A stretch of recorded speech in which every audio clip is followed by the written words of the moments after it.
chalks. Johnson, first of all, sent the jack out, played too short, leaving Fletcher on for 2. Fletcher then pushed out to the far corner. He was all over the place, and Johnson picked up 2. So we now have a situation where Norman Fletcher leads 13-12, but Johnson sets the mark. A lot of money, I think, on Norman Fletcher to win not only this game, but possibly the competition, Roy. That's right. There's a lot of punters have had a wager at 7-1 for the overall winner of the tournament on Norman Fletcher. And the odds for the game, Norman Fletcher was 4-6 on, and Tommy Johnson was 6-5. Interesting. I heard one bookmaker, Roy, you were probably up above doing a bit of an interview there with Elton, and it had narrowed to 4-5 Fletcher, even money Johnson. So that had charmed up a bit just before the start. Just weight of money. Weight of money indeed. Now this is the weight of wood. Fairly for 2. Yes, Johnson, we think, lies 2 to be confirmed. After this final bowl of the 17th end settles, that includes a dead end. Hey up, they cry. It's got to stop. Sorted it out. That single to Norman Fletcher takes him ahead again, 14-12, and in control and on the mat and with the jack. I know we've talked about the size of the mat in the Crown Green game, Roy, only 5 inches. There's not an awful lot of advantage to be gained by shuffling about on the mat, is there? No, really, all that the mat depicts in the Crown Green game, in my opinion, is it's a place from which to start. It doesn't do an awful lot to protect the green, and it's very, very small in size. I myself would prefer it to be like it was some years ago, around about 12 inches. I think that's better for the protection of the green and better for the game altogether. Yes, I agree with you, Roy. And I've watched you, of course, play, and the rule is that you've got to keep a toe on your right foot on the mat, and it didn't say which. It could be the big toe or the little toe, and I think you're one of the little toe brigade, jockeying for position. Now then, Tommy Johnson, is that a length wood?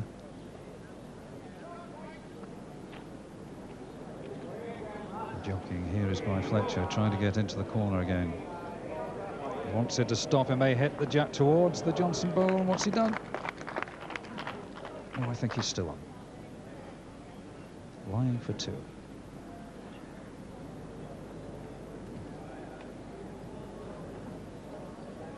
Johnson trying to stop 2, but the gap, he's got the gap. Fletcher, 2.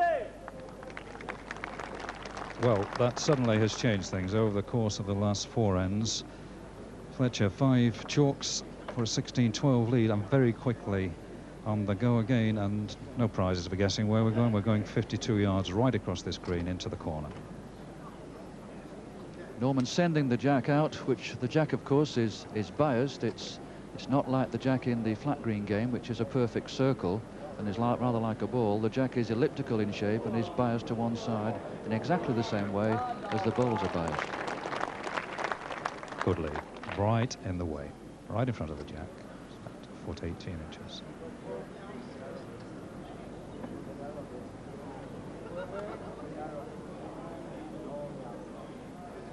Johnson's length good, the line not quite right. Fletcher.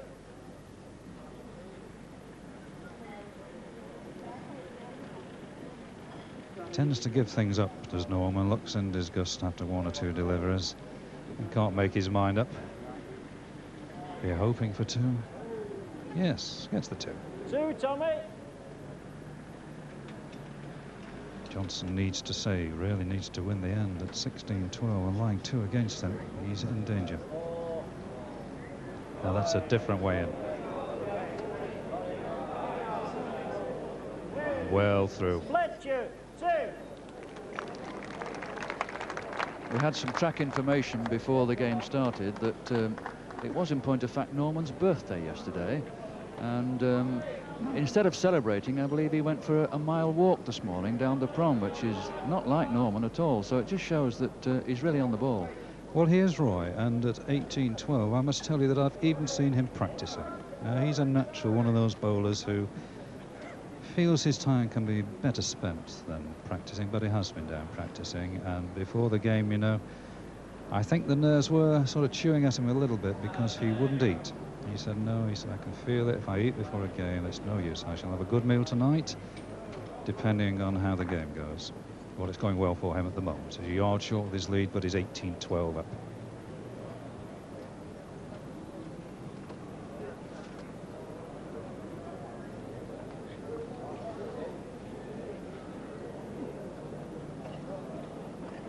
Looks as though it's gone through and gone out. Norman Fletcher, 42 in that case, Roy. Maybe 43 now, of course. Birthday yesterday. I think he'll only admit to 42. He doesn't want any more adding on. Yes. He needs to add a point here if he can. 2. Lying with 2, and that would put him into an all-but situation. Johnson's game fallen apart over the last half dozen ends. Wants a little bit of luck now, doesn't he? A little bit of running. Yes!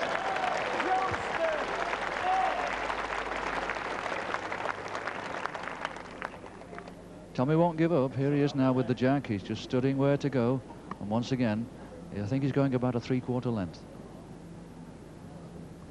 We haven't actually seen as much of Tommy this year at our club as we did the previous year. He spends quite a lot of time in Warrington these days. He has his girlfriend there, Karen Galvin, who appeared earlier on in the Crown Challenge against Ken Strutt. And as I say, he spends quite a bit of time up there, which is quite understandable. So he only plays about one night a week for us. In a very big bowling area in that case, Warrington, indoors and outdoors. Huge bowling area. Now then, Fletcher. Has to stop. Now then, that one just run out. David Corker looking for a few tips there. A big surprise packet in the competition. The man who's given new life to the flat challenge. He's charged the flat batteries. Now then. Nothing for short, Tommy. You're lying with 1, but really, it's time to be coupling up. You're a yard past, he's 2'6" short. And on the basis of those instructions, Norman Fletcher will try and adjust and try and get the weight exactly right. If he can get through, and that he cannot do. It may only be 1, but it's certainly to Tommy Johnson. Johnston, 1. Settles for the 1. That was a well-played bowl of Norman's. I think if it had got through, I think it would have been very near to the jack.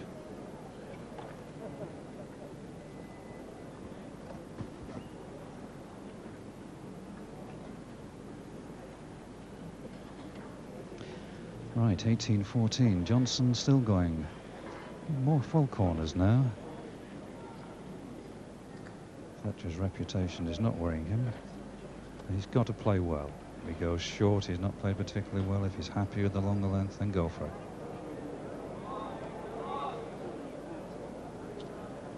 Yard short.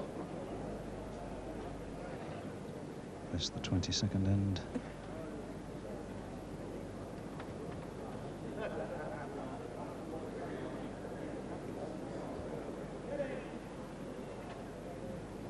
Fletcher may just about be on there, yes.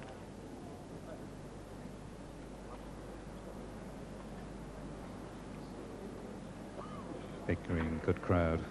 Humid out there. Need some pegging to work inside, like that. Yes.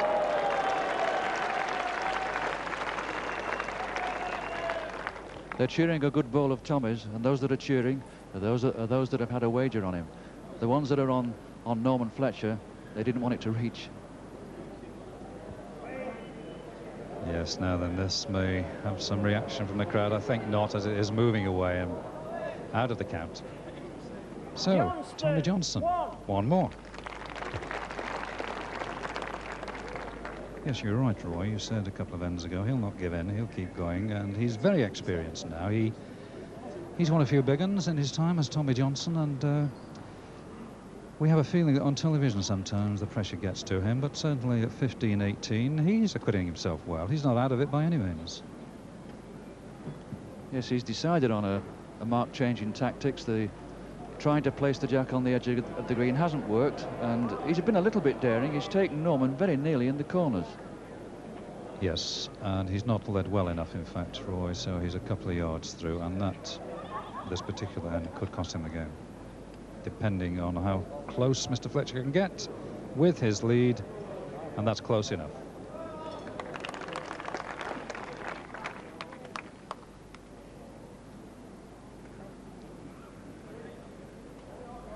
He has to reach. He has to reach his block.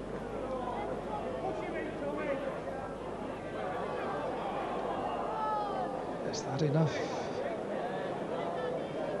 They're almost lying side by side, but Fletcher's bowl is the straighter, and that's the one that's counting. Now he's got to obviously keep off his own one, Roy.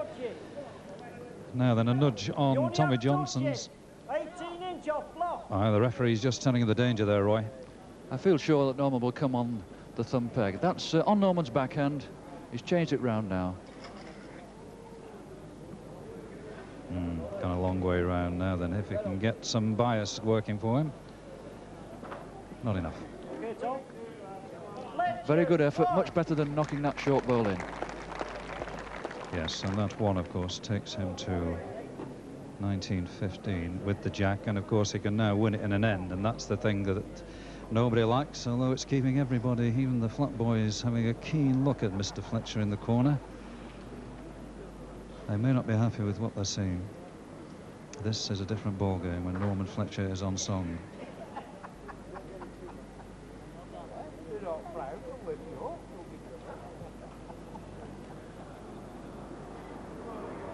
Nice picture, nice road, nice line, just short. 2'6" off block. I don't know whether that end is a bit heavy, Roy, but they appear to have been short going into that corner for some time. It's actually uphill, and then it's got a slightly downhill finish about the last 5 yards. Norman did a little crab-like run there to the side to see how far he was off. When he does that, he's usually buzzing. Buzzing indeed at 1915, Fletcher, lying one. He will not need reminding that he wants another one for gain. Now then, drop down. Can it run enough? The angles are a bit different and a bit difficult there. You want to know? Yes, Tommy does want to know. He wants to know whether it's one against him or two. This is purely an opinion. There's not a lot of them, Tom. You'd have to play. That's one, and there's a chance of two, but it's very close. They will not go up and inspect the head because they don't want to lose the lie of the land. There's a few bob on this game, so Frank Kitchen, quite rightly, is a bit diplomatic. Now then, how's this a chance? Can it get through? He's done it! He's done enough!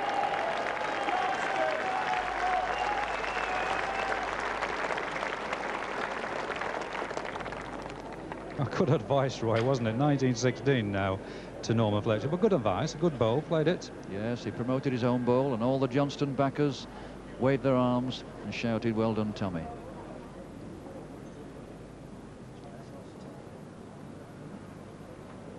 Just swinging this jack around, keeping out of the four corners, three-quarter corners, a couple of yards off the edge. Coming in thumb bias, although the sticker indicates it should be finger, but that sticker's on the wrong side. Good lead.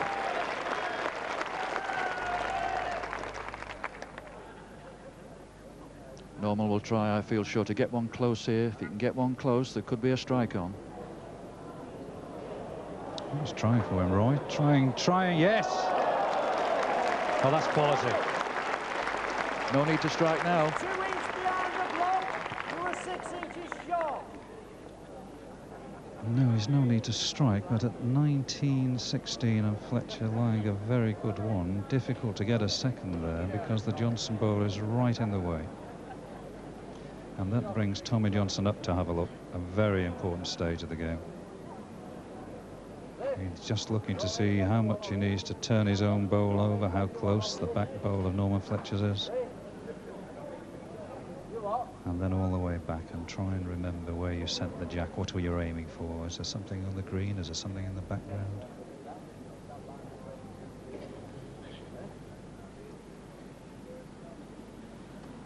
That's the target. Up over the green, crown, down and round. Road not right. Now Norman wants to come and have a look, Roy, doesn't he? Because he knows he can win it at this end. Yes, Norman's coming up to have a look to see how much danger there is of promoting the short bowl of Tommy's. Ideally, most of the top players like to go for game if they possibly can. And I think what he's looking at here, if he changes his hand and comes on Norman's forehand, can he get to the jack without disturbing that front bowl? And I think he may try that. That will be interesting if he's going to be positive, because I know in that situation a few bowlers who would elect to carry the second bowl, settle for one. At 19-16, and certainly lying with one counting bowl. Is Fletcher going for two? Is Fletcher going for game? Yes, he's turned over. He's trying the other way in. I tell you, he has gone for this. Now then, can it do enough? Can it go in? They think so. We are going to wait for confirmation. Nah. Just the one. Very good effort, very good bowl. He weighted up carefully and almost a perfect bowl. Yes, he went in the safe way, and he went in to score one and to get to 20-16 with the jack. That's not a bad bet. One and the jack at 20-16. He sent it off. Yes, the referee is telling him to wait. He was too anxious, and off it goes. A little suggestion there of some nerves. Norman so desperate to get in the corner. Good position now for Tommy Johnson, Roy, because he sets the mark and he then bowls the final wood of the end. He's got the last say, hasn't he? Yes, and once again he's just stopping at this final situation. He's very near to defeat and he needs to summon up all his skill now. He's gone the same sort of way, hasn't he? Not quite the same land. Well, that's the area where it drops down off the crown. Yes, they're playing finger peg here on the forehand, just actually cutting the crown. Good lead, all important. If he's not there or thereabouts, then Johnson has a great chance. Now, that may not be quite as close as he wanted. Another foot or so would have been very useful. Johnson, having set the mark, needs to edge past and gets it.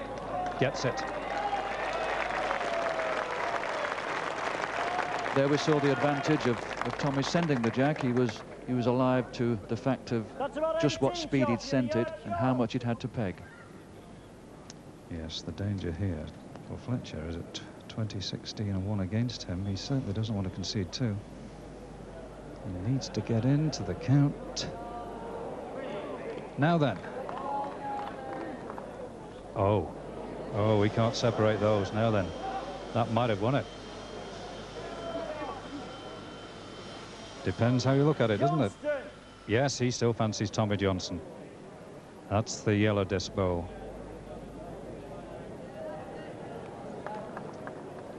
Yes, Johnson needs to have a look. Can't afford to do much. Yes, it can't afford to touch that jack.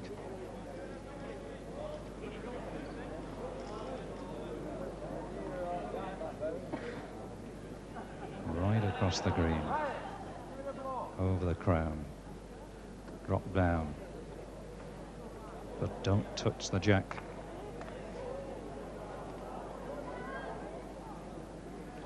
Now then. Yes, he played his ball a little bit wide there, as you say, Brian. He was just a bit wary of touching the jack. Perfect length, but just hung out. Johnston, 1.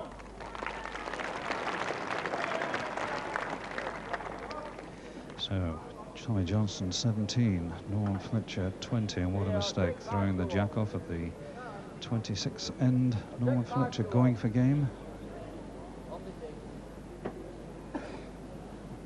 Johnson wondering where he can take Fletcher. Yeah, he's pulling him out of the corners. They're going across the green towards an edge, hopefully pulling up a couple of yards off the edge. That's exactly where he wants the jack. Cannot afford to lead badly. Yep, they're happy with that. Went wood.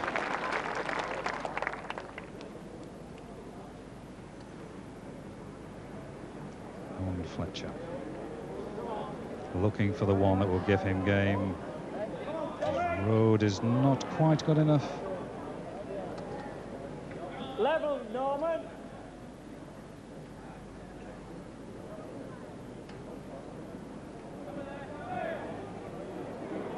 Johnson has got a nice road, may not have improved.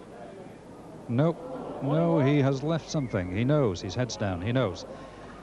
He's left Norman Fletcher with the chance of game at this end.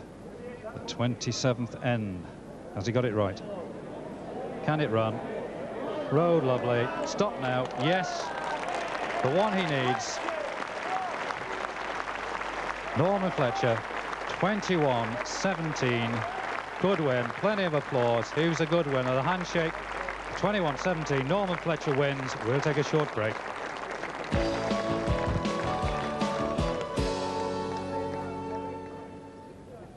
Hush and expectancy. Many of those spectators willing this bowl to peg in and work.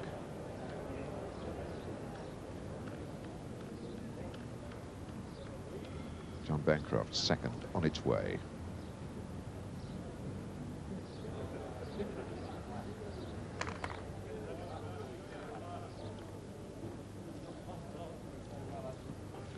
Well, still there for Tony to do. Tell you what, he's covered some ground on this green. Hasn't he just? This is really unusual for a crown green player to go and stand up at the head after one bowl. It's all right if you've got a winning bowl, but if you've then got to walk all the way back 50 yards, deliver the length of this green diagonally across it. What about the road? It's a very narrow line. Can't get through. Oh, unlucky. Desperately unlucky. Didn't change the situation, but if it had missed the blue bowl, it would have been the winner. Instead of which, John Bancroft picks up another single. 12. Tony Alcock, 20.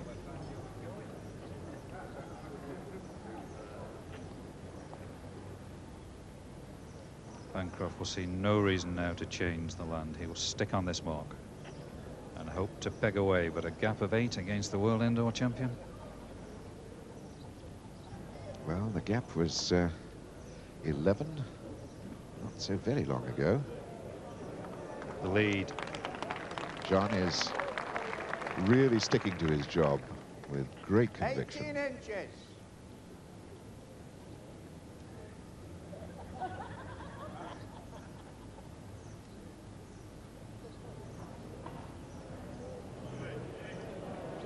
Short, Tony.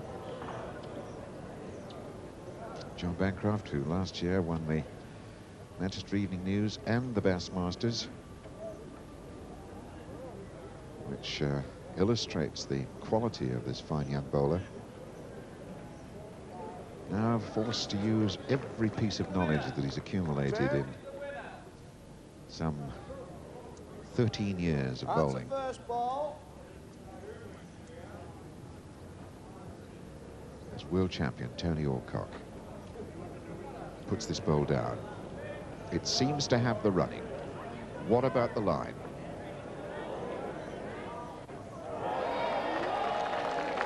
I think... Has that won it? Well, I don't know. John Bancroft looked up to the skies then. I'm sure Tony will ask for a measure. Absolutely certain of it. Bancroft. No, he didn't. Good gracious me. Oh.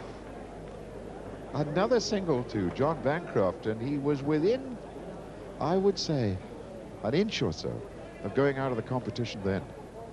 His reaction suggested he'd gone, Hugh. Indeed. Except he didn't offer the hand of friendship. No, he did not. 2013, Tony Alcock's lead. So Bancroft lives and cutting across the green again. He's got to get a lead within a yard all the time. And he's not. He may be just about a yard.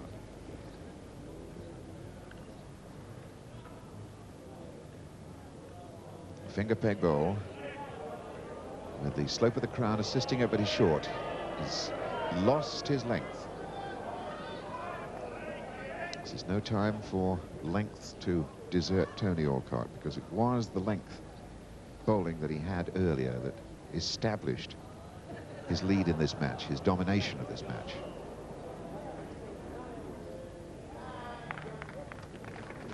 Tony applauds a good second bowl from John Bancroft, who's now holding 2. But John Bancroft has walked away towards the bank with a little air of resignation. He knows that his 2 bowls are some 3 or 4 feet short of the target. Tony could win it now with this bowl.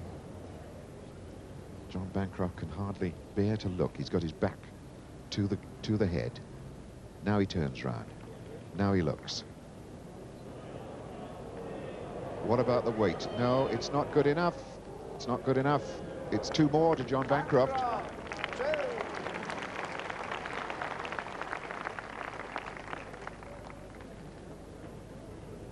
John Bancroft, who was 29 down, has picked up 6 in a row.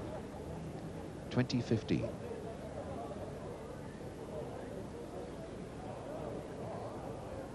And at each end, Hugh, he's pushing the jack further and further into the corners. He's trying to catch Tony out, and he's succeeded over the last couple of ends.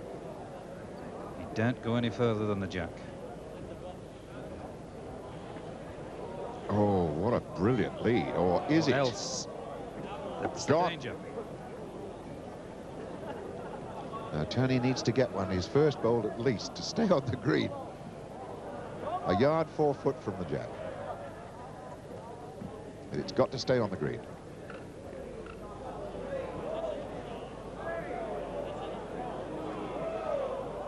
The crowd urging it to stop. Whoa. Gone. Gone. Oh. It was desperate and had to stay on. We've got a 1-bowl finish, a 1-bowl game. And John Bancroft has got to stay on the green too. And he will. Oh yes. He's happy enough to win that with a bowl that's a good 9 feet from the jack. But this then, the great chance for Tony. Oh, it's not going to stop. I'm sure it's not going to stop. Needs a hit. Oh. It's gone. What a chance. Oh, the chance wasted for Tony Alcock. Tony enjoying the banter from the crowd.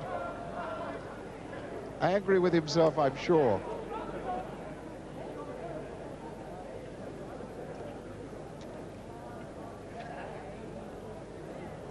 Seven ends in a row, and Tony stuck on 20.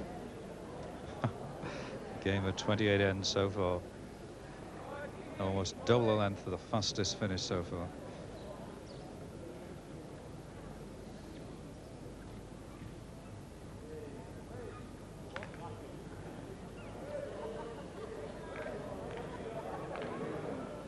It's got a lot of running in it.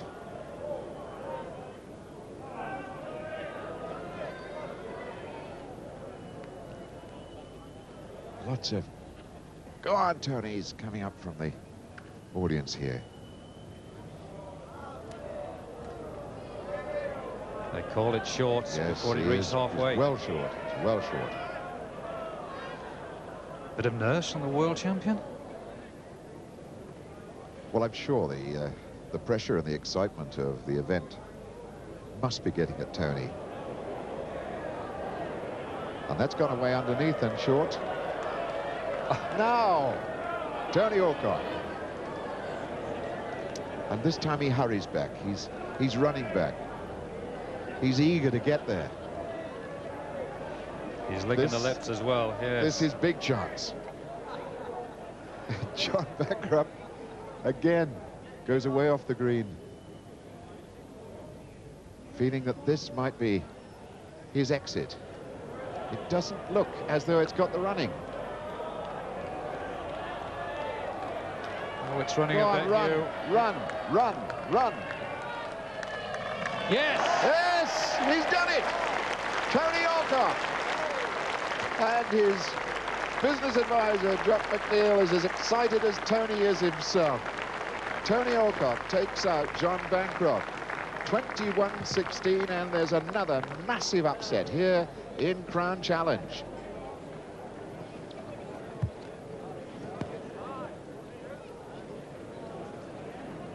Tony, well done. What can I say? Well, not a lot, really. I'm out of breath, but I enjoyed the game, really. I know I was 20, and I thought, well, I came really to put up a good show, and I felt that I'd done that already. And although I was trying, like, desperately to win, I thought the pressure really must still be on John, and it mustn't let get to me. And although I was sort of, you know, he was catching up, I felt fairly sort of calm and collected, and I was struggling on these at long ends, and I thought, well, I'm bound to get one in, I'm bound to get one in. It seemed a hell of a long time.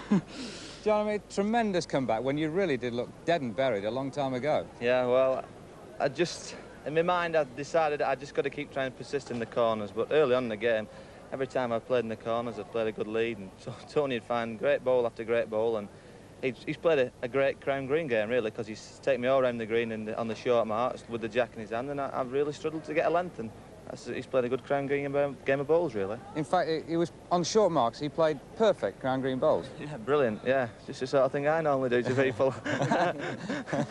You've been banjoed. Yeah, I was. It was looking like once, wasn't it? About 1980 something, all right. I tell you, I knew you were panicking when you asked me what you should do. Oh, dear me. I thought I was playing Brian Duncan all over again then. It was terrible. I don't know. I played very well. Played a really good game of bowls. Enjoyed the game as well. Are you going to win the Crown Challenge now? Well, not every game as it comes. I was delighted to get through this one, and, well, I'll have a go next round, but, you know, I'm realistic. And I know there's some brilliant players here, and you know, I'll just try and put a performance and see how it goes. You know. Just a quick word on the crowd. I mean, they gave you tremendous support. They were brilliant, absolutely brilliant, knowledgeable crowd, and they were very neutral, very fair. You know, they shouted like stink for John at some point in time, and then they started to backpedal when they thought he was going to catch up, and it was really quite fun. It was swings and roundabouts all the way through. It depends where the money is. That's right. It is. It is. Yeah. Yeah. Thanks very much. A terrific game, both of you. Okay. Thanks. Across the green. Yes, Roy Hodgson, the pairs partner of Noel Burrows, and Tony Alcock, our co-commentator, who'll be playing Norman Fletcher later in the quarterfinals. Just wondering, Roy, the changing of marks here. Yes, it's a fascinating battle of wits between these two. It's nip and tuck, as we say, and Tony here, I wonder if you've learnt anything from watching this battle. Well, I'm intrigued by it, Roy, because they seem to be playing all over the place, and neither of them have settled on to a consistent length. I think they're both confident of playing any mark and any length, and they're just trying to find out the other person's weakness. They seem to be playing from their own strength and finding the weak spots of the opposition.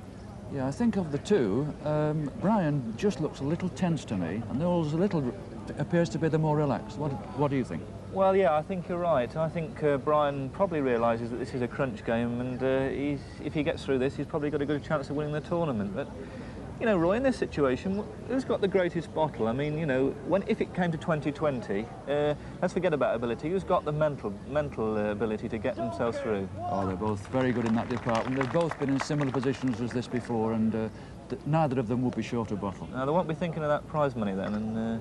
Oh, I think they'll have the pound note signs in their eyes, Yeah.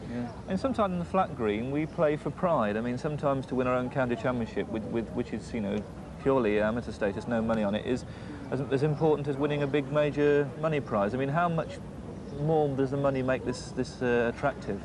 Well, I think the money is really at the back of their mind, and Noel especially is one of those people who does play for a lot of personal pride. He does? You think he's a money player then, do you, Roy? Oh, yeah. You do? Yeah, I mean, I've noticed Noel in the big tournaments indoor, and he's certainly, when the money's there, great. Yeah.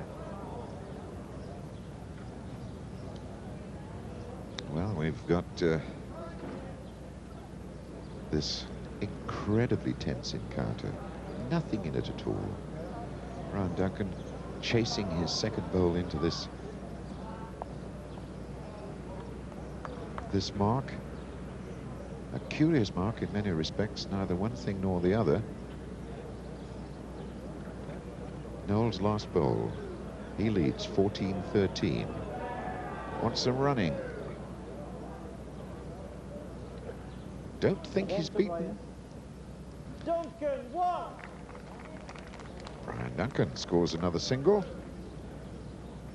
and we'll level again at 14-14. And I tell you what, he's going to surprise a few people again, Hugh, because he's cut straight across the green towards our massive leaderboard, right underneath it, in fact. And this is a mark. This is a new mark. They must have gone up 8 and 9 different marks so far. What are we at? We're at the 20th end, 8 and 9 different marks. Two of the world's greatest corner bowlers going all over the place. certainly intent on testing each other out. The forecast, the confident forecast of most people that it would be a corner battle has already gone out of the window. Yes, it started that way, but the tactics then switched very quickly. And this is a mark that the last bowler up, which in this case is Noel Burrows, is going to fancy, because it doesn't appear to be one of the more difficult marks, and Duncan has been found out. 2 yards short. Well, he set it. And this surely must come in for 2.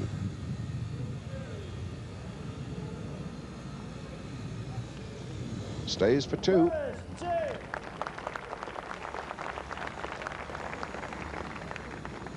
Noel Burrows again in the lead, 16-14. But it's been this way right through this absorbing quarter-final match. Yes, there's never been more than 2 points between them, Hugh. It goes on like this, we're going to get to 20 across. We are going to have one of those situations. There is a move in the Crown Green game, if you get to a 20 across situation, to ask for the first person to get a difference of 2 points. A bit like the old tennis days. I don't think it happened. This is the 21-up game, and this is Duncan coming in to change things again. Cracking ball.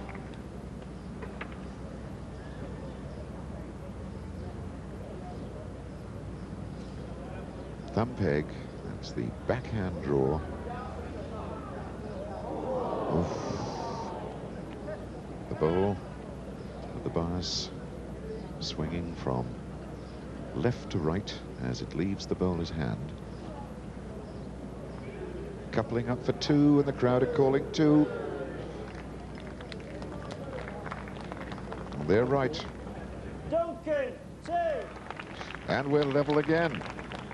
16 across. Right, 16 across, heading for home. And where are we going? We're going back in the corners. Is this where it's going to be decided? And it's deep in the corner too. This around about 52, 53 yards.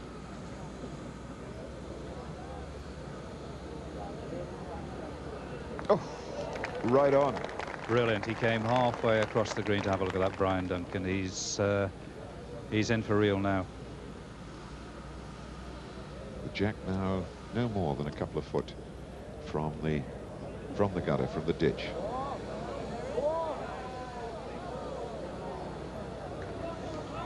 Well, it's certainly going to be difficult for... 2 feet, anything past is off. You're 18-inch off. Well, there you are. The bowler's getting explicit geography of this situation. That'll not change anything.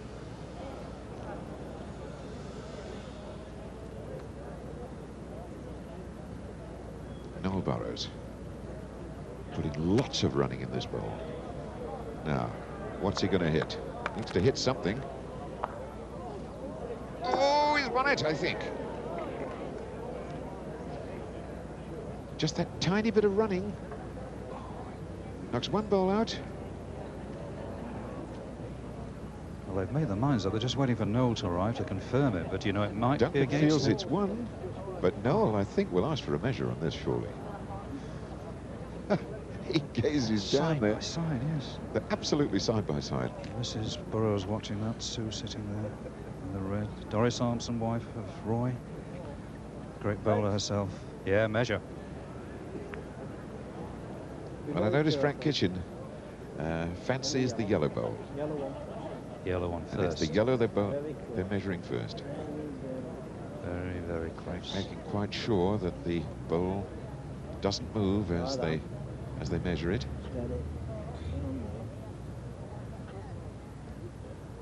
Duncan, 1. And one it was. A tight measure. And we've had a lot of tight measures already. Well, we have, because they're great judges. I would think less than half an inch in that.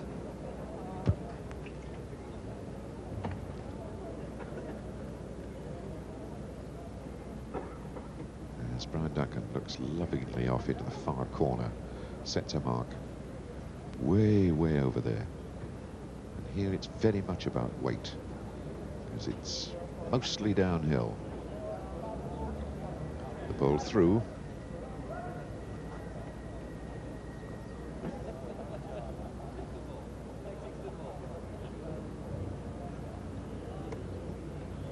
Just about caught the line. That's the winner. So Brian Duncan putting his second in. The count against him at the moment. He's cut that very narrow and short. So Noel knows that the score is level at this moment. Can he nose in front to pick up a 2 here? And they're waving in 2, and they're calling 2, and they're dead right. 2 for Noel Burrows. 18-17 his lead. Just having a little think about where he's going this time, Noel. Come back towards the corners, might just shift the mark a shade, Hugh. Doesn't want to go back on a mark that Duncan set. Slightly different.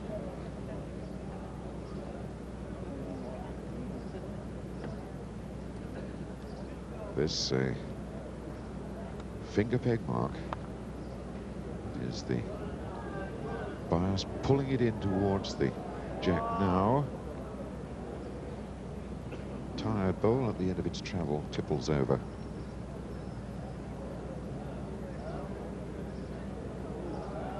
Running. It looks heavy. Run through at the back. Just gone.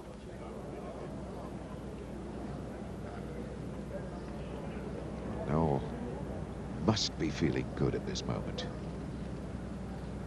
18-17 his lead, and he's holding here with this ball.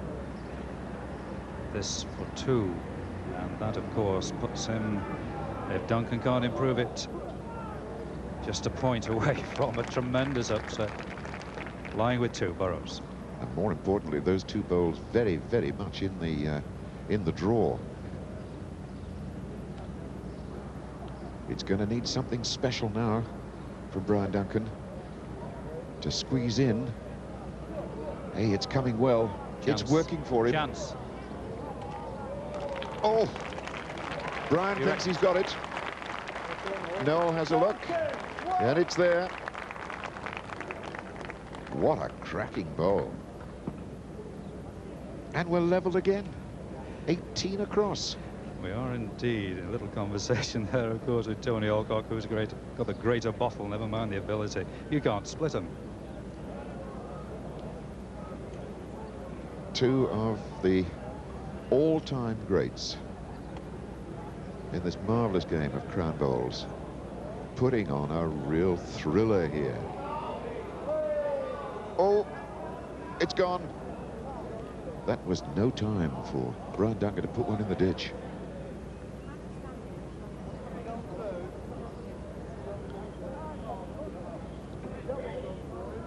It's trickling well. It could, oh yes, stayed on. The green dips away viciously towards the gutter there, towards the ditch. They're calling it short. He may just want to save it this time. It's not a good one. Support for Noel Burrows coming up from the crowd as he puts his second bowl in. As long as he beats the yellow bowl, he's on for 2. Well, I don't know whether it has. his line might be better. Yes, he has. Well, now we're coming right down to the wire. Noel Burrows, 20. The favourite for the competition. The favourite to win this £12,000 first prize here, Brian Duncan, on 18. Well, we've had some upsets already this week, Brian. Is the favourite going out here in the quarterfinal? Don't ask me a question like that, Hugh. All I will tell you is this. When Noel Burrows has been asked the question right at the top, he's done it. He's answered it. He won Super Bowl against all the odds. He won the Target Bowls Championship of the UK.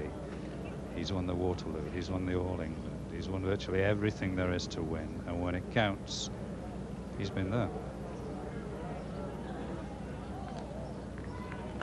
Well, bowl, Brian Duncan.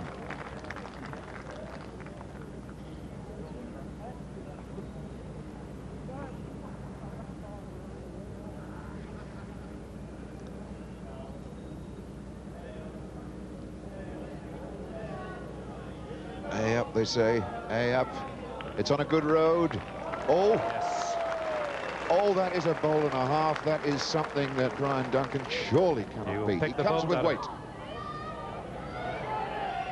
Got it. The jack is staying on. If the jack stays on, It stayed on. Who's won it? It's But gone the ball- against him. bowl's gone. Noel's bowl has gone, so it's Brian Duncan who wins it. What a fantastic shot. At 2018 down to pull off a shot like that, that is quite unbelievable. Well, I don't know. He fired. We've seen the firing shots so effective in the past by Duncan, but he was so lucky. Clips the jack. We look at the bowl, which goes off. The jack stays on the edge and counts for Duncan. Incredible.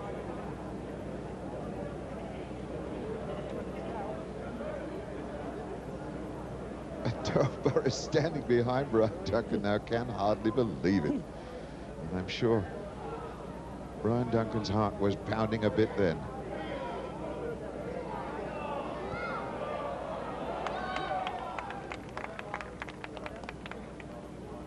(2019) as Noel Burrows puts his first bowl to this block.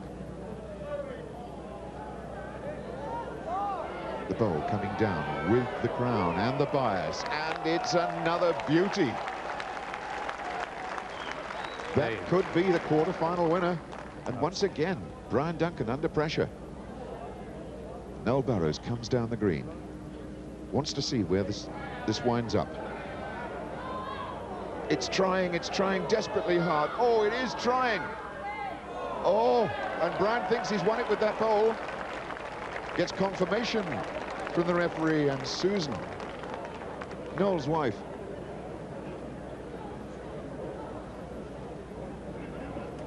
wonders what her husband is going to do with this delivery.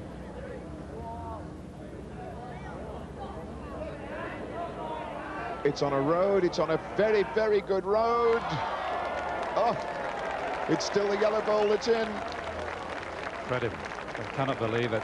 What an incredible. Well, 3 of those bowls were absolutely brilliant. And now, unless the jack goes in the ditch, it's all on this end. 20 across. Never at any time have there been more than 2 points between these bowlers. It's gone for 28 heart-stopping ends. How they can keep their hands still, how they can hang on to those jangling nerves, I don't know. Look at that. Oh! Noel Burrows has really got to find something to beat that bowl.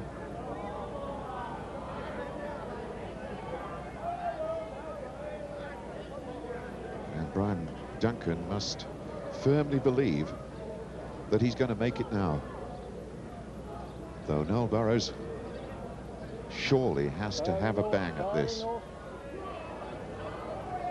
He's waving it on to try and get it in front of the block, to try and protect the match-winning bowl. Noel Burrows has got to have a bang at this.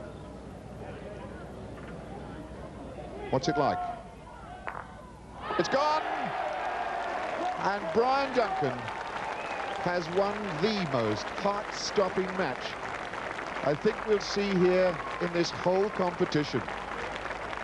Noel Burrows, so disconsolate, his shoulders drooping. He had the match at 2018. It went to 20 across, and Brian Duncan wins it with a superb first delivery. A marvellous match. Brian Duncan goes through to meet Len Higginbottom in the semi-final with the result here, 21-20.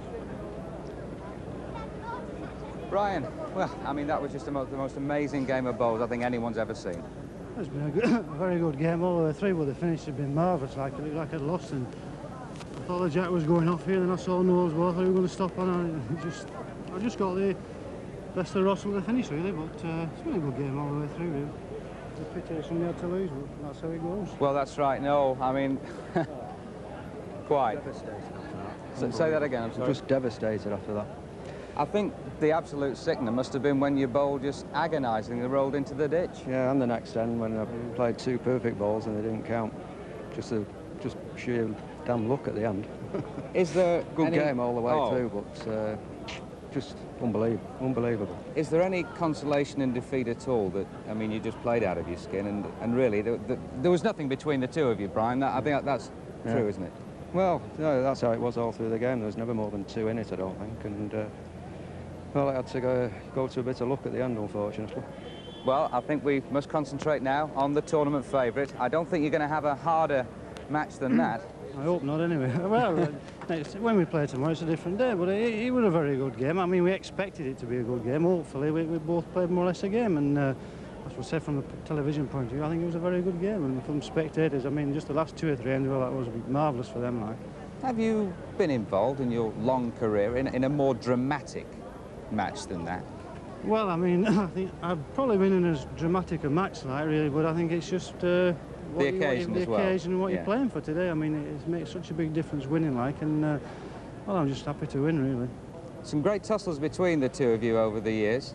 We've had a lot of good games, and I don't keep a record actually, but we've had a lot of good games, and I don't know, it's just, if I was Noel in the same position he won, I'd be a bit sick myself, like, but that's just, you just got to accept it and carry on regardless. Right, well, your semi-final is against Len Higginbottom. That's going to be another cracking match.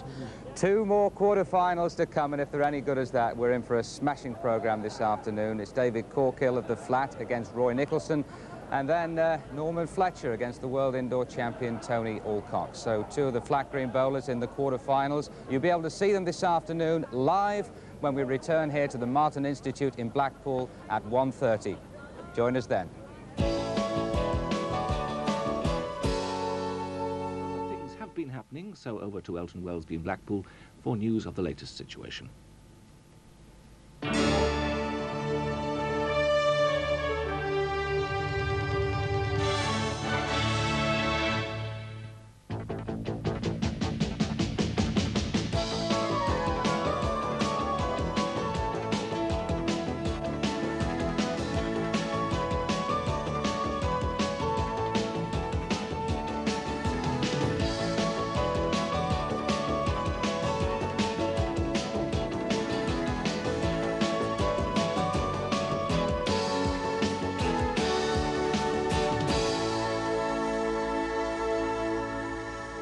Welcome back to Blackpool, where the weather has certainly done its best to ruin the final day of the Crown Challenge. It certainly hasn't helped matters, but the players have been determined to put a show on.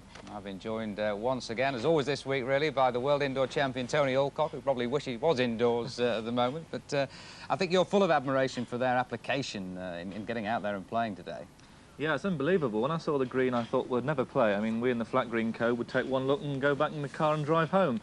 But the lads have assured me that they can play bowls in this, and they've played in worse, so it'll be interesting to see how they get on. And a good lineup for the semi-finals. Let's have a look now at the semi-final draw. Len Higginbottom against Brian Duncan. Roy Nicholson plays Norman Fletcher. Well, indeed, the first semi-final was something of a runaway. That was Len Higginbottom beating Brian Duncan by 21-8. Now, really, Len Higginbottom adapted to the conditions quite superbly. It's 8-6. Of course, not only the standing water on this green, but the wind as well, Roy, and I believe that could be even more difficult to cope with than the water. Players don't mind rain. The worst thing is the wind. It affects the bowls and it drives the rain in the face, and that is certainly the thing they don't like. But Len's playing some terrific stuff here.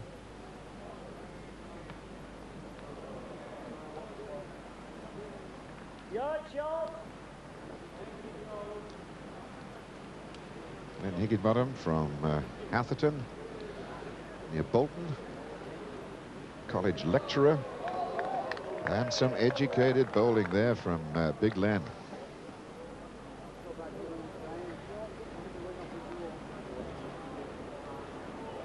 Brian's gone out.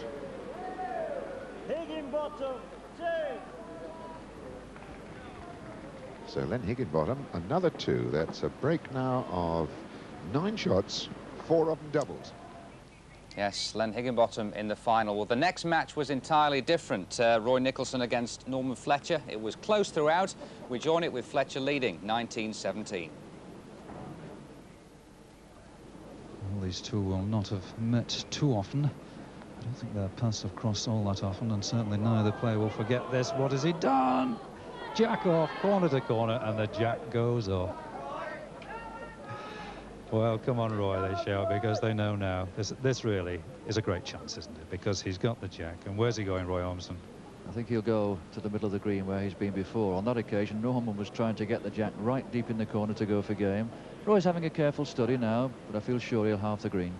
He'll halve the green, and he'll make it so that Norman has to go on to some land here that he doesn't particularly enjoy. Although he's a quality bowler. What about this for a lead? Run away, they shout. Run away, run away. Yard short. He gets his arm wound up for the 48, 50-yard marks, whereas Roy Nicholson here is well through. Now what a chance. He's lying 1. He needs 2. That was the difficulty. Roy Nicholson determined to reach. In doing so, lifted it about 8 feet in the air, and so went past. And this one will go past and go right up to the jack for a match-winning position. Norman Fletcher, 19-17, holding 2. This for Roy Nicholson to stay in the game, to stay in the competition. Oh, it looks short. It looks very short. Well, what a finish. Poor old Roy Nicholson, because there we are. The 2 confirmed. And that's Norman Fletcher's 2, and that means it's a win for Norman Fletcher, 21-17 against Roy Nicholson, who really missed out. They're calling it the Drown Challenge. Yeah, that's right. Incredible. I mean, the techniques that these players use is something unreal. I call it cobbing or lobbing. That's right, cobbing, yeah. We use that in the flat green. We'd be showing them at the clubhouse, you know, get off the green. The greenkeeper will be tearing his hair out. Incredible. But it's a technique to get over the water, and I admire the skill. Tremendous. Yeah. You've tipped Higginbottom. Quick answer on that one. Sticking with him? I will do. Against all the odds, I'll stick with him. All right, then. OK. It really is a shame, you know, that the weather is like it is today. It's the only continuously bad day that we've had. And we've had lots of visitors from the stars of show business who've entered into the spirit of the Crown Challenge, with a little bit of help from the players as well.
Oh, I don't know who should be more embarrassed, me or Hugh. Hey, it's lovely, that, wasn't it? Tremendous, absolutely.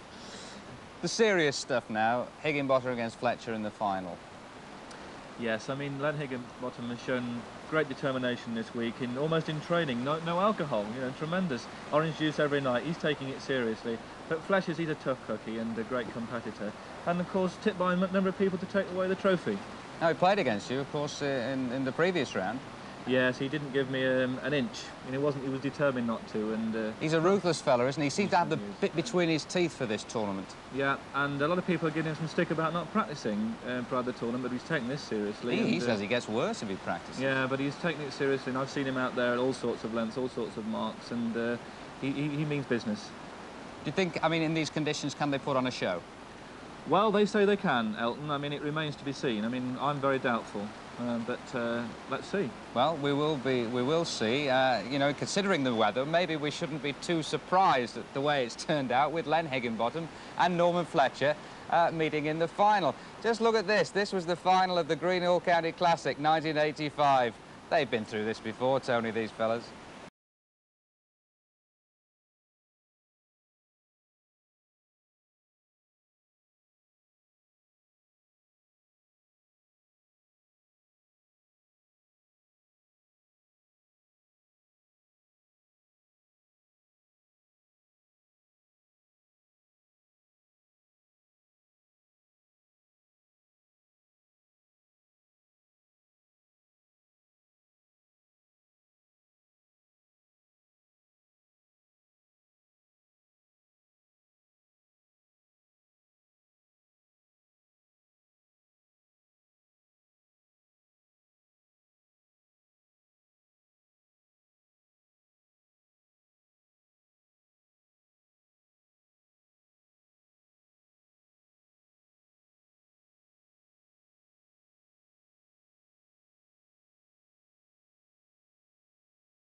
You see a lot of the devil is now taken out of the green, and the added problem is the surface water. He lies 2 for game at the moment. Norman Fletcher lies 2 for game.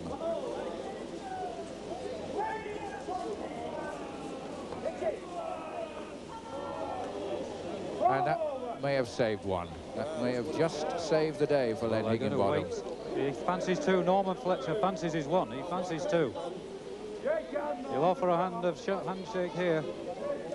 Norman Fletcher has beaten Len Higginbottom in the final of the Greenhill County Classic, 21-16, in some of the most remarkable closing conditions we've seen.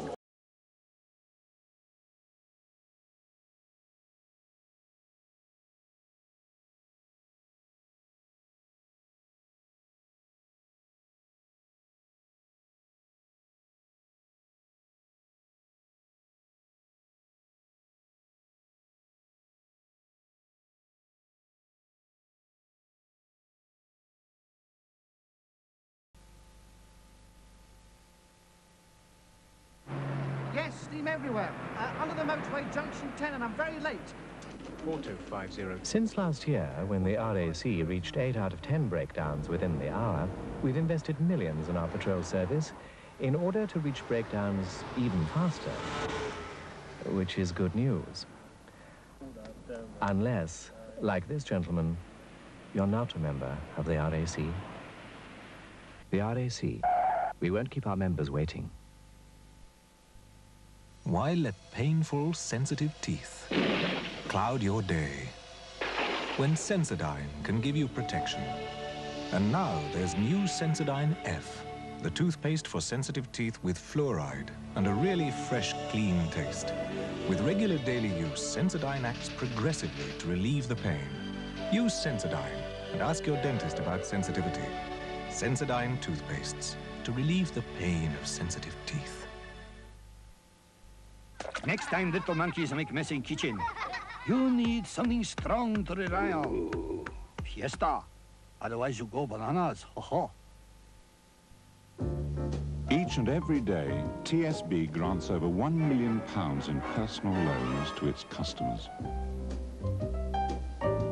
swelling their bank accounts by just the right amount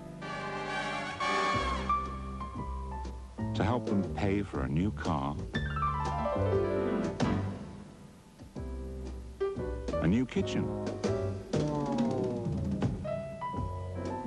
or whatever they've set their hearts on. Ask about a personal loan at your nearest branch of TSB, the bank that likes to say yes. See you then, lads. I'll wait here with my beer.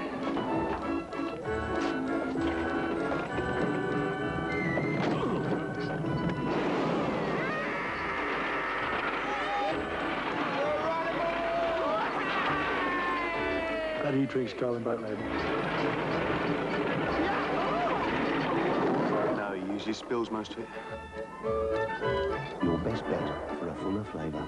Carlin Black Label. Other nations take a lot of pride in their achievements. The Americans are pleased about this offshore oil development in Alaska. The Germans find it hard to contain their pride in a world speed record in a car powered totally by liquid gas. And the Australians are delighted with the high technology casing which makes possible one of the longest undersea telephone cables in the world. Now all these things must make you feel proud. No? Well look, run the film back. Change the music and see what happens. One company is behind all these achievements, and it's British. BP, Britain at its best.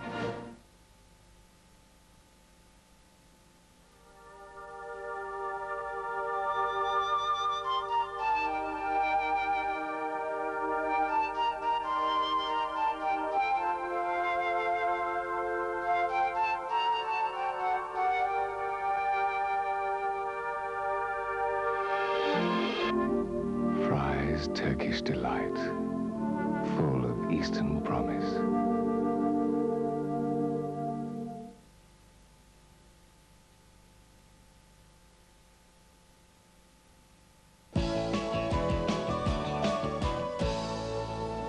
And welcome back to the final of the Crown Challenge. All right, it's a little bit miserable, but we've had a great week here, some good bowls, lots of fun, and this is the culmination of it all. And it's deadly serious too, with £12,000 to the winner. One of these two here, Len Higginbottom or Norman Fletcher. The final's about to start. Good luck to you. Good luck, Len. Good luck, Norman. The referee is Frank Kitchen. The commentators are Roy Armson, Brian Brett. There's a big crowd here as we join Hugh Johns. And as the two finalists come down here, the rain still sweeping across this Marton Institute green. It's Norman Fletcher with the yellow bowls, and just for interest, with the blue trousers, Len Higginbottom. Tall Len Higginbottom from Atherton near Bolton. He's won the toss. He puts out the first jack. Alongside me, Roy Armson. We haven't quite as much water. I think they've worked wonders. The Tom Kitchen, the greenkeeper, and his crew here squeegeeing the water away, but there's still a lot of it left out there. Yes, they've done a magnificent job here, Hugh, and there, as you say, there isn't as much water, but it's perhaps not apparent on your screens, but there's still quite a bit on the surface. If Len can play anything like he played in his last game, he's going to make this a very, very nail-biting tussle. Well, the rules of the game is that they start from a metre in from one side of the green. That's where the first jack comes up. But from here on in, they go anywhere they like. And that's a good start for Len Higginbottom. Straight on the board, 2. Referee Frank Kitchen goes off in the direction of the corner where he's pretty certain Len Higginbottom is going to set this mark. Would you agree with that, Brian Brett? I certainly would, Hugh. Already we've seen a contrast here in styles. Len is almost cobbing them out, the old-fashioned way of bowling under bad conditions, where they don't roll the bowls. They just cob them. They just send them through the air for a few yards and then hope the bouncing effect will get the length. Whereas Norman, so far, certainly the first end, has been bowling. Good lead.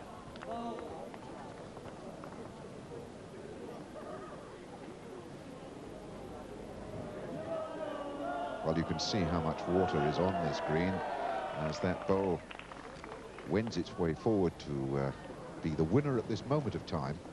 But there's a fine spray coming up off the running bowl, and it skirts around quite a deep puddle there, which slowed it up quite considerably.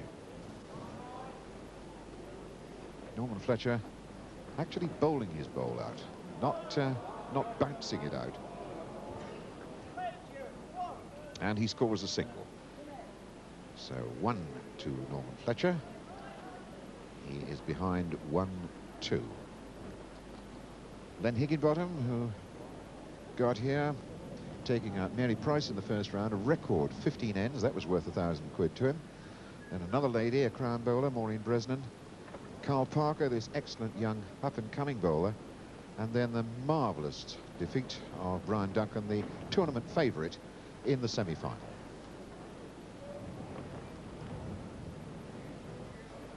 And as Len looks down the green and the spectators huddled under their umbrellas, he sees that the first bowl of Norman Fletcher to this mark is about 5 foot short.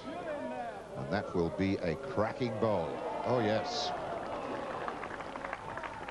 That's one to beat. Fletcher banging that up there with power. Runs away on the outside. Underneath.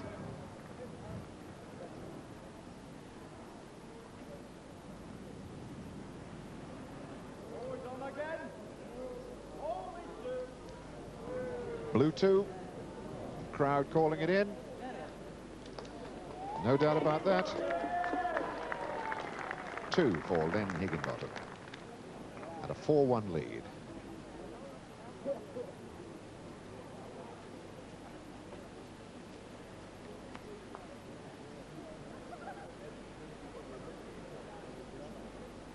Norman Fletcher, who got to the final here, taking out an outstanding crown bowler, Tommy Johnston. Then he took Irishman Jim Baker, the flat bowler, then Tony Alcock, another flat bowler, our co-commentator, and then after a bit of a tussle, took out Roy Nicholson.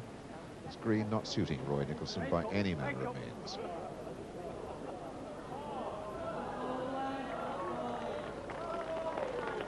Well, bowl, Len Higginbottom.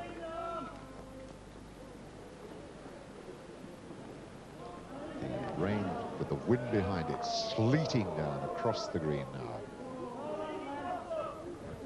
And Len Higginbottom is line 1. He was trailing Brian Duncan in the semi-final, 6-1 down before he caught fire. But he's bang on the road again here. Norman Fletcher waiting for Frank Kitchen to inform him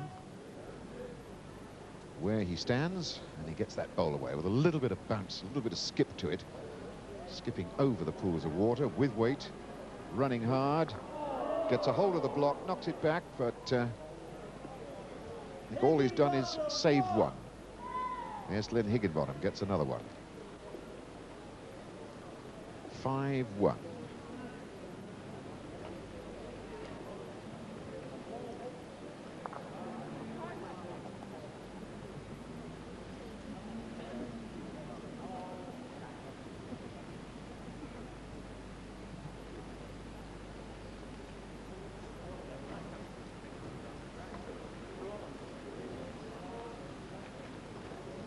Len Higginbottom is reaching these long marks with great determination, and yet I think most people would have rated Norman Fletcher, the stronger man, in these conditions. Certainly, yes. I think it must be said that under these waterlogged conditions, these two are probably amongst the two best suited but Len is really playing terrifically well. He's following up his performance in the semi-final, and I wonder how long it will be before Norman Fletcher, when he gets the jack, will decide he's got to alter things.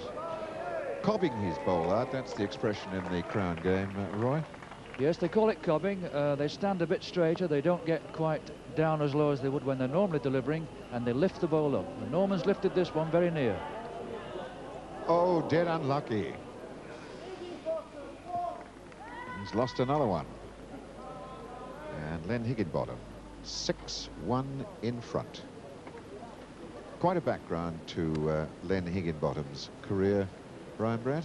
Yes, he's gone around the scene, he's done the business, he's an exceptional county player, but some of his wins around the scene have amounted to more than 70. In fact, the Bass Masters, that was a good one. £5,500, 1983.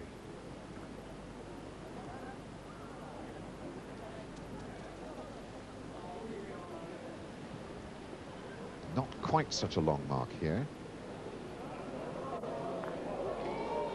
Bang on, though. And Roy, the effect of the water, as much as anything, tends to make the bowl run much straighter, doesn't it? There's not quite so much peg in the bowl in these conditions. Yeah, that doesn't allow the bias to take effect. In that situation there, you can almost go straight at the jack.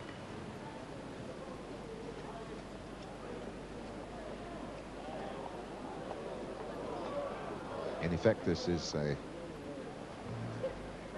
thumb peg mark, backhand delivery as such. So the bias works against the slope of the crown. And Norman gets a real beauty in there.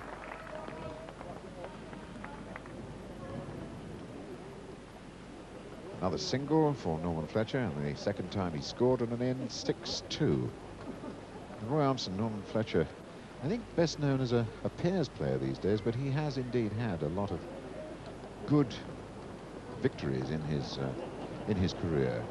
Yes, Norman's best year was 1983. He won 11 finals out of 12 that year, and he's had a bit of a lean time, but I've detected this week at Marton he's been more like the Norman Fletcher of old, and if he can continue in this vein, I feel sure it won't be long before he gets back to his very own high standards.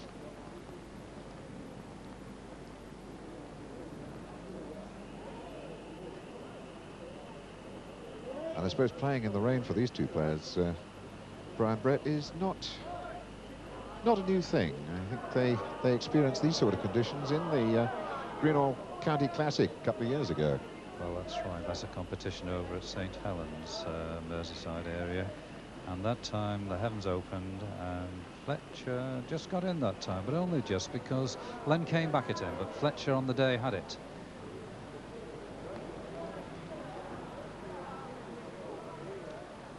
The yellow ball has won it. They wait for... I don't know. Len Higginbottom is not so sure. So we have the measured tread of the measurers, Ken Lawson and Sid Proctor.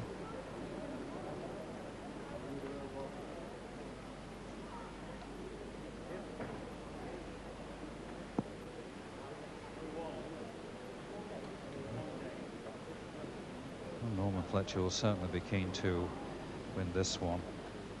He's won one or two around the scene. We reckon he's not won as many as he should have done, but certainly the Greenall County Classic, that was twice. That was the St Helens one. First time he beat Glenn Cookson, second time, as I've just said, Len Higginbottom in a deluge. And a surprising mark this in some respects from Norman Fletcher, Roy. I expect a lot of the people here today will be very, very surprised to see Norman Fletcher, possibly the game's greatest corner player, come out of the corners. But it's a good sign. It means that Norman is not being stubborn, and that if he can't lead well, he'll come out and try something different. Spray running up, and in fact he has pushed the blue bowl even tighter. So Len on for two here, if it's got the running. It has. Good on you, Higgy. say the crowd. These brave handful of people who have come out here to the Marton Institute to see these two great crown bowlers contest the richest prize in crown bowling, £12,000 to the winner.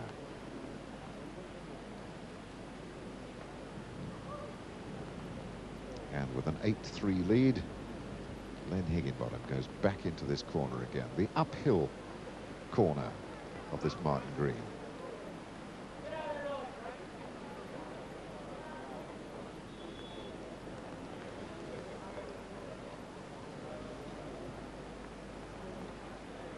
And the ball not working more than, well, it's inches at the end of its travel, not the sort of amount of work that a bowl would normally do on a flat surface. Referee Frank Kitchen reckons the yellow bowl of Norman Fletcher is in. But it isn't now.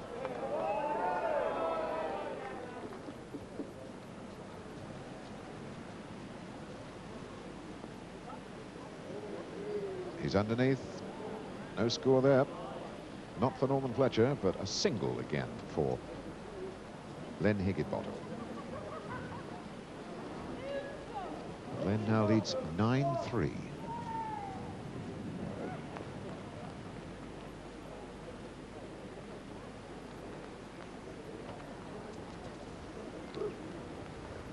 It's just the tiniest bit brighter around the green at the moment, but that hasn't done anything for the rain. It's still being blown across the green, and the puddles that were so carefully squeegeed away before this match started are beginning to appear again. You can see the lighter patches down there where the water is lying quite deep, Roy.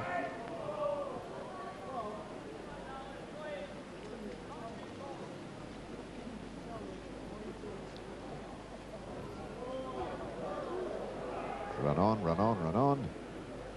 There's still very little running at the end of the bowl's travel.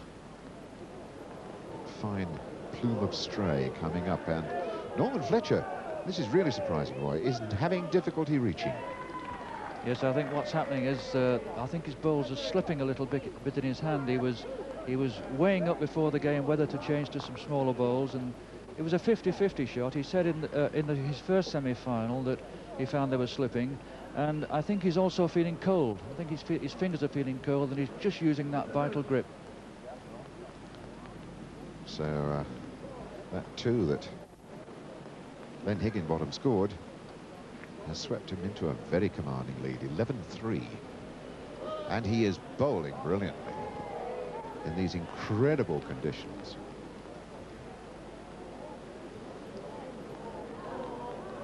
Len Higginbottom, the university graduate, master's degree in science, college lecturer,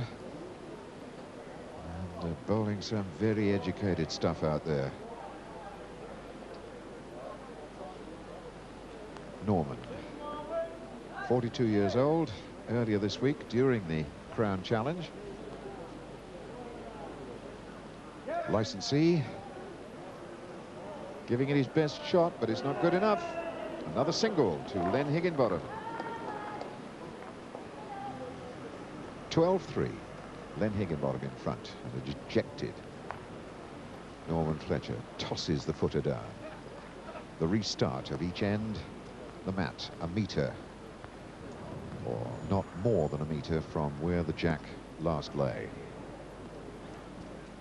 Oh, and that was a perfect example of the Barnes-Wallis Ducks and Drakes skip out the bowl, bouncing it over the puddles rather than going through them. Norman Fletcher doing the same thing, strong right arm, having to reach. Got it right that time. That should do him some good.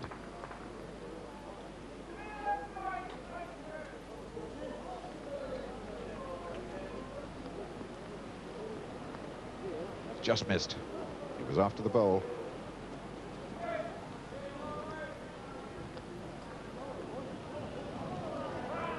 Will come in for two.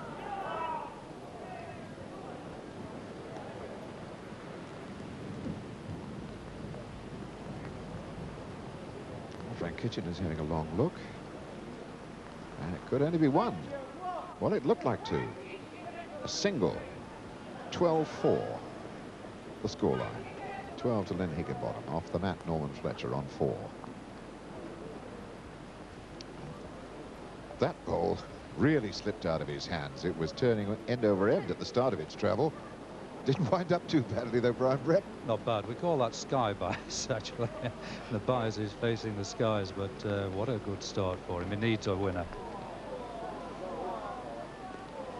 Pulled up short. Could this be a turning point in the game, I wonder?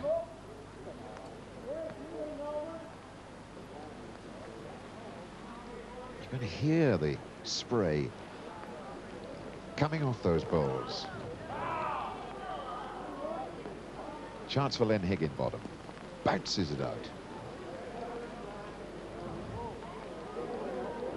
Hit his own ball and wins it. Stops now and wins it. In fact, I don't think he has. Well, he has. Well, angles can be deceiving from up here. The bowls, all of them, all those three, a good yard from the jack. But in these conditions, 5 feet from the jack's not a bad bowl. 13-4, Higginbottom's lead.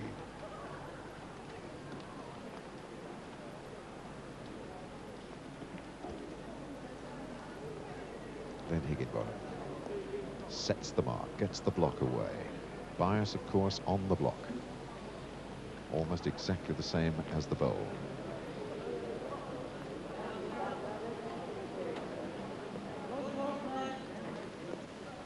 Norman Fletcher, who had been looking over Len Higginbottom's shoulder to get a clear view of the travel of his bowl, hasn't beaten the blue bowl. Len Higginbottom trying to get some of the water off his bowl. You saw the tiny dot then, the depression in the side of the bowl. Thumb peg. That's backhand as far as flat green bowlers would be concerned. Norman on that same peg. Looks to have won it. Has it stopped? I think it's run out. Yes, it has. And yet another single to Len Higginbottom. 14-4, his lead.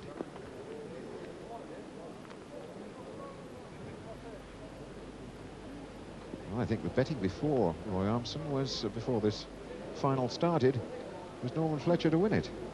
Yes, they were laying 5-4 against Len in spite of his extremely good performance in the last game. But he really is playing outstanding bowls, because it's far from easy in these conditions, and I feel that when Norman gets in, if he gets in again, he really ought to switch to the other corners, because he's not happy playing on these shorter lengths.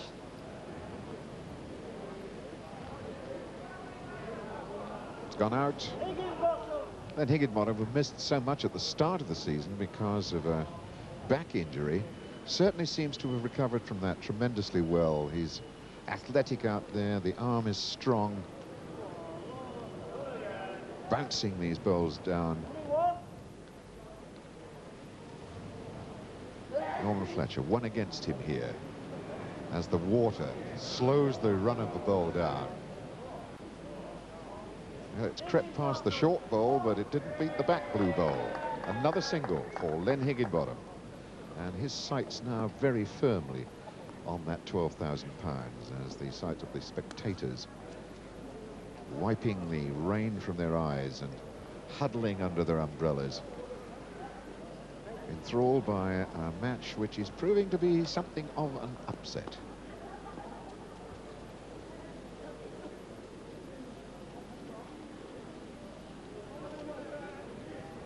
Len's bow going through this water like a destroyer in a chase at sea. The bow wave breaking up in front of the bowl, and there the water trickling off the running bowl of Norman Fletcher.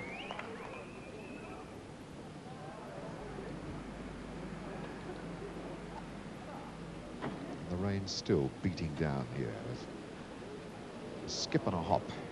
Then Higginbottom gets his next bowl away. I think now that Norman's lying in here, all that he'll be thinking of is, in view of the scoreline, he'll be thinking about making the score a little bit more respectable for the morning papers. He won't be thinking at this stage of winning, but who knows? Well, he scored a single here. 15-5 the scoreline. Norman Fletcher's got out of jail several times in past matches. These two have met several times in the past, and Len Higginbottom says that it's been fairly level pegging. There's not been much in it. Yes, Roy, you were dead right. He's trying for a mark that they haven't explored yet. Oh, is that Jack going to stay on the green, though? No. Oh, a disaster, Roy Armstrong. Yes, that is the part of the green where Roy Nicholson sent his Jack off in the semi-final, and the players could not believe how quick it was in that area. It's obviously dry there, and it is, I'm afraid, a disaster for Norman. Yes, he desperately needed to change the land there, because across the green on this mark, and Higginbottom has been bowling some marvellous stuff. Well, that's not a bad lead, though. Norman will be reasonably happy about that.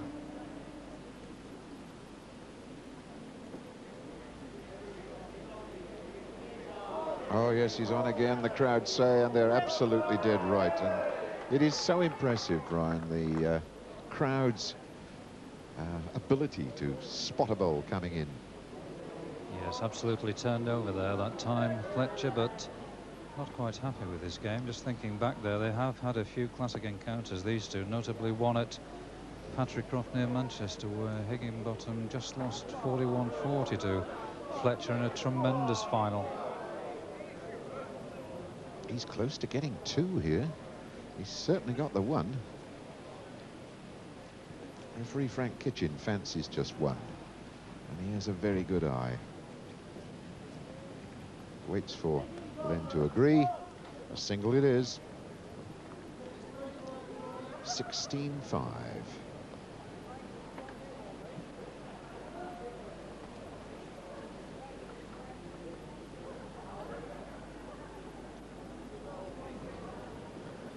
Way back into the corner again.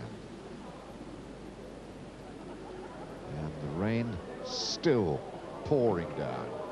And the puddles out there getting deeper and deeper, but they don't seem to be affecting Len Higginbottom at all, Roy. He's farmed this mark, hasn't he? And I suspect he's almost worn a groove down there, the way his bowls have been going down that track. That was unlucky on Norman Fletcher. Got the road right, got the touch on the jack, but just skidded it away towards the blue bowl. Fletcher, a great striker in this game. The fierce hard bowls. Can't really hope to do too much of that here in this game. He's close with this. Has he got the running? No, it dropped away out. Another single to Len Higginbottom. Well, we've seen some fine matches here this week, but this certainly is a turn-up for the book, Roy Armstrong. Yes, I'm afraid that Norman's head's beginning to drop a little bit now, and no wonder, because, believe me, this is fantastic bowling by Len Higginbottom in these conditions. Well, it would be a superb achievement by Len Higginbottom to cop for this richest prize in Crown Bowls, 12,000 quid, and to do it, to take out the feared partnership of Duncan and Fletcher in semi-final and final. These two, Duncan and Fletcher, who have dominated pairs games in many respects in the North for some time.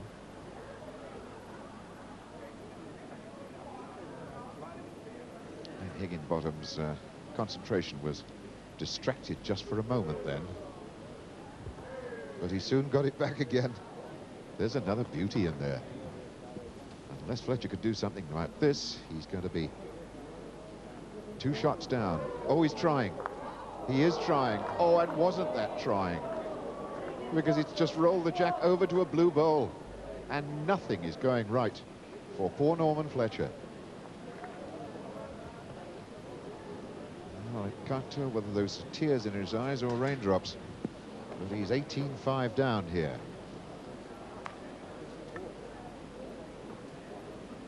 And once again, Len Higginbottom looks out. says, where is that spot that I've been finding so well? I swear, Brian Brad, he's not been more than a foot away from the same spot all the time. Well, that's how it appears. It probably appears to be a few inches to Norman Fletcher, because this is another one. Thinking back to those great comebacks in Crown Challenge, Hugh, of course, there was the 28 situation when David Corkill led Bob Hitchin. Hitchin level at 20, and Corky, the Irishman, got out 21-20. You can't see it today, can you? You can't see Fletcher lifting his game. Well, the domination of Len Higginbottom. Higgy, to all his mates in the game up here, he is really on song.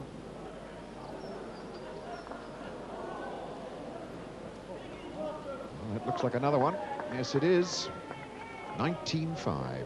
Len Higginbottom leads Norman Fletcher.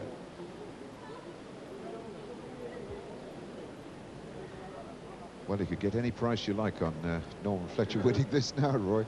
I would think they've almost closed the books and stopped betting now. It looks as though it's all one-way traffic, and at the last end, Norman looked into the players' lounge for some sign of encouragement or consolation from his pairs partner, but there was none there.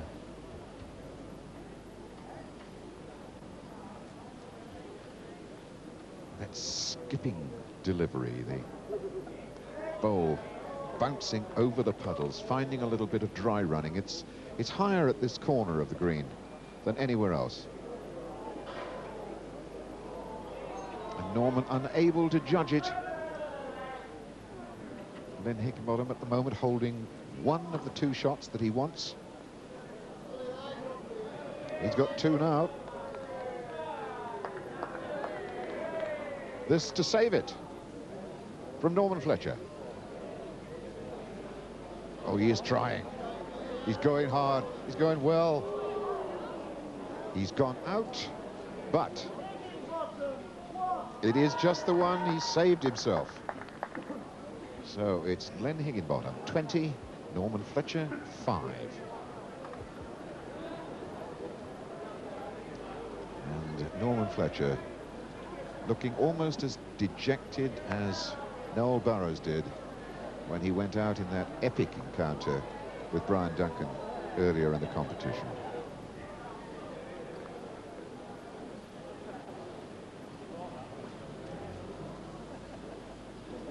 Len has pushed the jack a little bit further this time, making it even more difficult for Norman Fletcher. Lifting that bowl, skipping it. Ran him too far.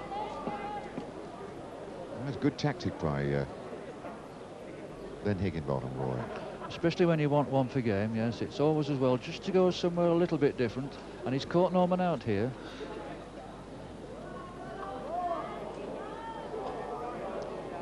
Norman Fletcher, one bowl in his hand to save himself. He's given it a go. Stop short, hit the bowl, the handshake. It's all over. Len Higginbottom wins it 21-5 and cops for £12,000 first prize, the biggest prize in Crown Bowls.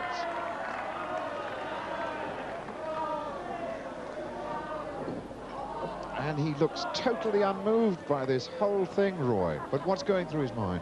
Oh, I think he'll be absolutely delighted with Len. The spin-off benefits are substantial. He'll be invited into all kinds of events now, and there's Maureen Bresnan coming on to give him a kiss, and he's also going over there towards his wife. He'll be made up about this. Well, a marvellous week's competition, and despite the terrible conditions here on finals day, Len Higginbottom has put on a marvellous show. Crown Challenge winner, superb trophy, and a cheque for £12,000. And Norman Fletcher, £5,000 as the runner-up, and a big prize too for those brave spectators who come out in this terrible weather to see this final. Well, the weather's not got any better, has it, ladies and gentlemen? I'm glad you've all stayed for the presentation. of the trophy here, the Crown Challenge Trophy, and the winner's cheque for £12,000, and of course the runner's-up cheque for £5,000. So first of all, let me bring on the runner-up and a cheque for £5,000 to be presented by ITV's executive producer of Bowls and the man who created the Crown Challenge, Paul Doherty. Would you welcome Norman Fletcher?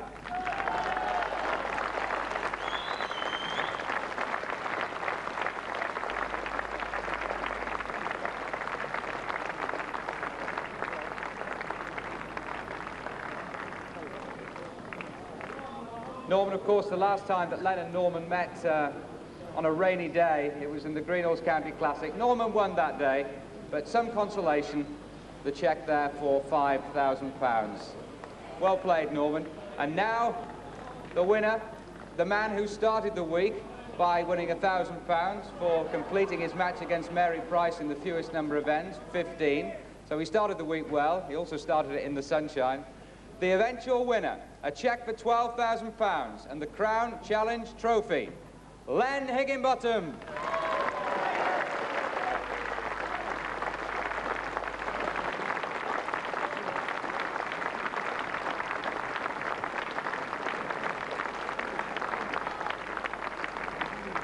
I think we all agree, ladies and gentlemen, that that was an absolutely supreme exhibition of bowling in the most trying conditions.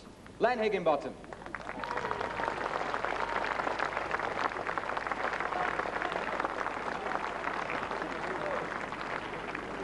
Len, just come and join us momentarily, after you've received the trophy, of course.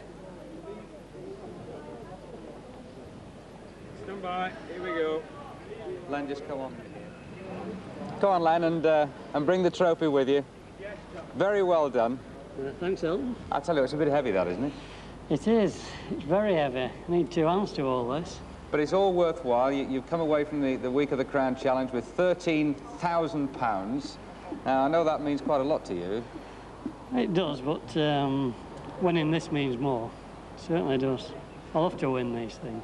That was a remarkable final. I think everyone thought it was a supreme exhibition of bowling from you. What's the technique in these conditions? Well, the technique is you've got to lift the balls up in the first 2 yards. Otherwise, under conditions like this, they'll never get near the jack. And it was good revenge over Norman for the Greenhills County. Well, similar conditions, you remember that, of course? Very similar, yeah. Yeah, we got very wet then. Well done again, Len. It's been a great week for you. It's been a great week for bowls. I'm sure you'll agree. All right, thanks, Elton. Thank you. Right, we started in the sun. We finished in the rain. We've had a lot of good bowls and a lot of good fun in between. We hope you've enjoyed it. From Blackpool, bye-bye.